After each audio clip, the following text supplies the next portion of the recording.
ఇజ్రాయెల్‌లో భవన నిర్మాణ పనులు చేసేటటువంటి వాళ్ళలో ఎక్కువ మంది పాలస్తీనియన్లే ఉంటారు. ఆ పాలస్తీనియన్లకి వర్క్ పర్మిట్లు ఇచ్చి ఆ దేశంలో పనిచేయడానికి ప్రోత్సహిస్తూ ఉంటారు. కానీ వాళ్ళందరూ కూడా అక్కడి నుంచి బ్రతుకు తెరువు కోసం వచ్చి ఇండియన్ కరెన్సీలో లక్షన్నర రూపాయలు జీతాలు తీసుకుంటూ చివరికి ఇరాన్‌కే ఇజ్రాయెల్‌కే వెన్నుపోటు పొడిచారు. కరెక్ట్‌గా మొన్న హమాస్ తీవ్రవాదులు ఖచ్చితంగా లక్ష్యాలను ఛేదిస్తూ సాధారణ ప్రజలు ఎక్కువ మంది ఎక్కడున్నారో తెలుసుకుని ప్రాణాలు తీయడానికి ఆ లోపల ఉన్నటువంటి అనుపానులన్నీ తెలియడానికి కారణం వీళ్ళే. భవనాలు నిర్మించేటప్పుడు అదంతా ఐడెంటిఫై చేసుకుని పక్కా స్కెచ్ అంతా కూడా అవతల ఉన్న తీవ్రవాదులకు చెప్పడం వల్ల వాళ్ళు ఇంతటి ఘాతుకానికి పాల్పడ్డారు.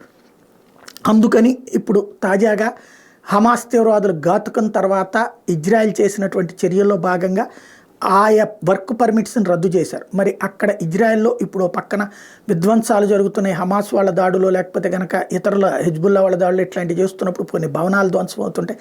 అట్లా కొత్త కన్స్ట్రక్షన్స్ ఇవన్నీ కావాలి. వీటన్నిటి కోసం పని వాళ్ళు ఎక్కడి నుంచి అంటే భారతదేశంలో తక్కువకే దొరుకుతారు. ఇక్కడ మనకి ఒక తాపీ మేస్త్రి వచ్చేటప్పటికి తాపీ పనిచేసేటువంటి వాళ్ళు మనకి ఆంధ్ర లాంటి చోట్ల 700కి, బీహార్ లాంటి చోట్ల 300కి, ఉత్తరప్రదేశ్ లాంటి చోట్ల 250 రూపాయలకే దొరుకుతారు. అట్లాంటి వాళ్ళని ఇక్కడికి కూడా తీసుకొచ్చుకుని బిల్డర్లు వాడుకుంటూ ఉంటుంటారు. ఇప్పుడు భారతదేశానికి ఇజ్రాయెల్కి సంబంధించినటువంటి ఒక బృందం వచ్చింది.